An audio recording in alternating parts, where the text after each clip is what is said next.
Not Okay. only did I appreciate the order, I appreciated the comparative safety. The water was safe to drink.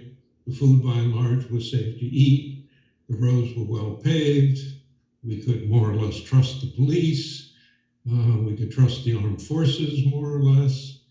We weren't facing, at that point at least, coups and counter coups, military takeovers.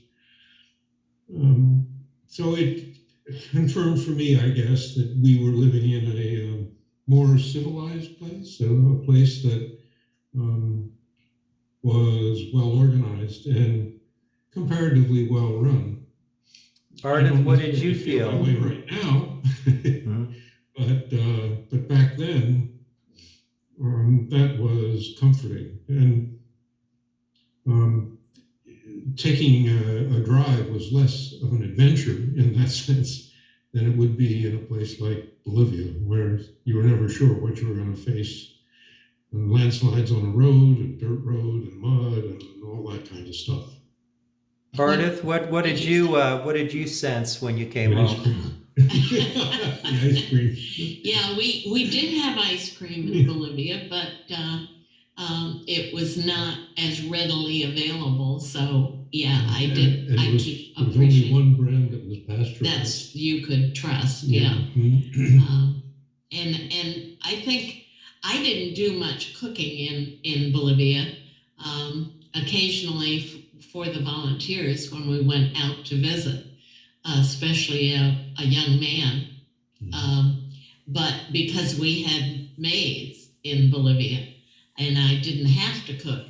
But on the odd occasion when I did, you really had to think about the food and think about the cleanliness of the water and all of that. You had to be aware of it. Um, We weren't soaking raw vegetables in iodine solution. We weren't boiling and filtering our drinking water as we had to do in La Paz. So it was quite different. Okay. and Mm-hmm. yeah, Mm-hmm. Now the time in Boston went fairly quickly. very quickly. They said the New England coast is gorgeous. Um, we took advantage of that as best we could by exploring it. We kind of like to do that anyway. So the odd weekend we would take off when schoolwork wasn't overwhelming. At school, of course, I was being introduced to the disciplines associated with public health and beginning to feel a bit more comfortable, at least, in understanding what the discipline consisted of and what options might be for me. And that was a pressure on us then because we didn't know what we were going to do next.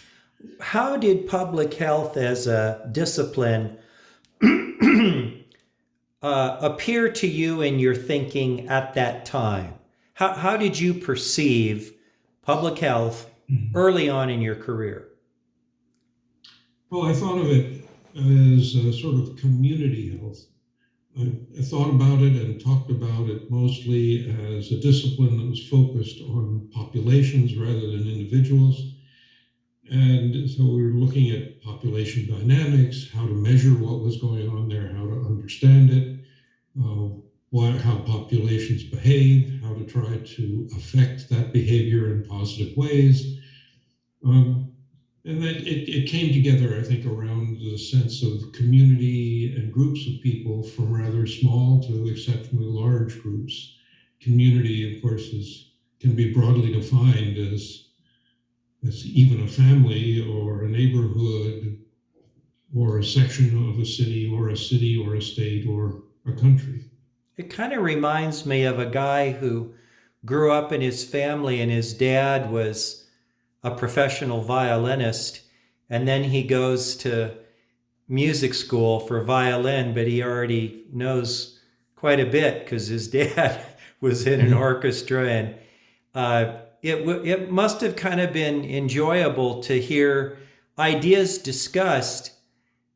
But you actually had firsthand experience of a lot of these challenges. And so it was for you you had that advantage of real world experience to look at how they were describing what you did almost. Yes, and of course, most of my classmates had a similar kind of background. There clearly were Americans there, a number of ex-Peace Corps types. Remember, this was a class of essentially all physicians. Hold on just 1 second here. Recording stopped.